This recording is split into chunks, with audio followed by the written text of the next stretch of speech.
So the lines I've written down myself now talks about momentum fuels motivation and inspiration. If it keeps you going, it drives you, and without motivation or inspiration, you can't go anywhere. If you aren't inspired and if you're not feeling motivated about what you're working on, it won't be very good. And the way you build inspiration or the momentum for motivation is by getting something done and then moving on to the next thing. Okay, so this is like being on a project. I mean, at least people like me and other people don't like to get stuck on one thing. They want to keep going on to the next thing, and they don't want to be stuck endlessly on a project with no finish line in sight. So this is where you have dates and deadlines and stuff like that. And then you realize that you have to keep yourself going forward. So you have to have the habits of accomplishing small victories along the way, and with every tiny improvement you can give a jolt of momentum. And then excitement comes how excitement comes when you're kind of enjoying what you're doing as you go about doing it. And if you're pinning all your hopes, and if you're pinning all your expectations on one small task, then you miss out on the larger picture and stuff. So what is highly recommended is that it's like having a menu. It's like being in a restaurant and you have a menu, and if you have only one menu, then definitely there's boredom which is going to fall in after some point of time. So that is why you have to kind of amend or make changes in the menu. It's like if you continuously have, let's say, Bengali food being served, you're going to have only an audience which enjoys Bengali food, but the rest of the janta, rest of the people are going to be bored with it, and they're going to wind up and go back and not come back to you. So what do you do? So it's like when you have feedback coming in that more assortment of food is expected.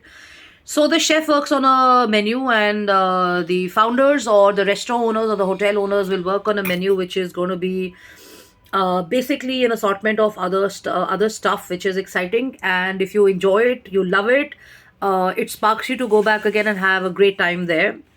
And this is exactly how the sales or how a restaurant picks up. I mean, if you have a beautiful ambience and if you have rework on the menu, then you can expect a long term drop in of people and stuff coming in.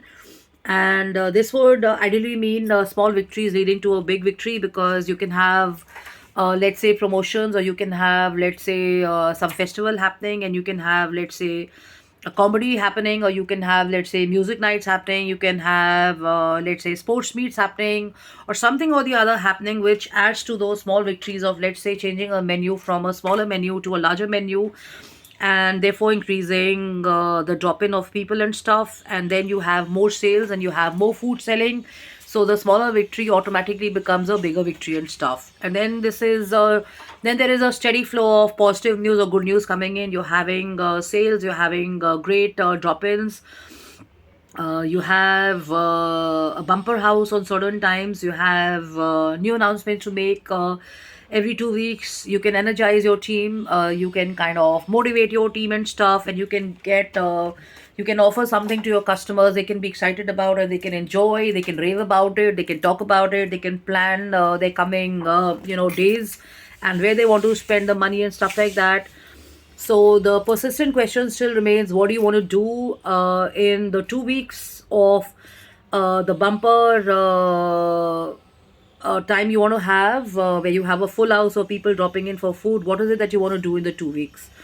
So when you look at the larger picture, when you have the larger, I would not say goal, but when you have the larger promotion in mind and the objective in mind, then the smaller victories or the smaller wins kind of add to the larger picture. And the quicker you work on it, the better it is. And I would be denying if I say that this is contrary to what I say. Persistence and steadfast movement helps, but it does not mean that you cannot revamp your strategy, or you cannot revamp the way you function around a certain goal or something. It's like a product launch. It's like building a house. It's like looking after yourself. It's like planning something differently for yourself and your family, or maybe with your friends over the weeks and stuff, because some people tend to get bored, some people have monotony coming in and stuff. And the ultimate objective of meeting up and going out and stuff is enthusiasm and excitement, and to have a feel good and have some great times with your friends and family. So when you do all of that, keeping in mind the objective of the smaller actions leading to the bigger picture, then this is where the victory lies for yourself and for the purpose of, let's say, restaurant or a hotel or something like that. So if you're in the work of promotions and advertising and branding and stuff, it's let's look at the strategies again. Let's look at how we can better what we are already doing. And there will be challenges and stuff. So my advice and my tip is to stay away from the perpetual rondus and stuff, and spend more time with people who are winning, and spend more time with people who are experienced and giving you hope, and they make the world look better, and they make you want to do better and stuff. So that's the ideal approach and stuff. And Sports is a game. Please do not make games your life. Consider sports as sports, and the kind of time and energy the nation spent yesterday on cricket match, if they would do that, or for other bigger decisions of the economy or for the world and stuff, it would be so amazing. Because on one side people say that the government doesn't do much for people and stuff, and on the other side they do this at times and stuff. So imagine, if all of us got together and we had a focus on the bigger decisions, which really, really make a huge impact and affect us in day to day and the larger picture. It would be a great victory for a country like India and stuff. So this is me, Justine Kapani. I'm the founder and CEO of I'm Decor Design. And in the end, I'd like to add that what I saw yesterday and today about Mr. Kapil Dev, it is unacceptable, and maybe BCCI and other people got to kind of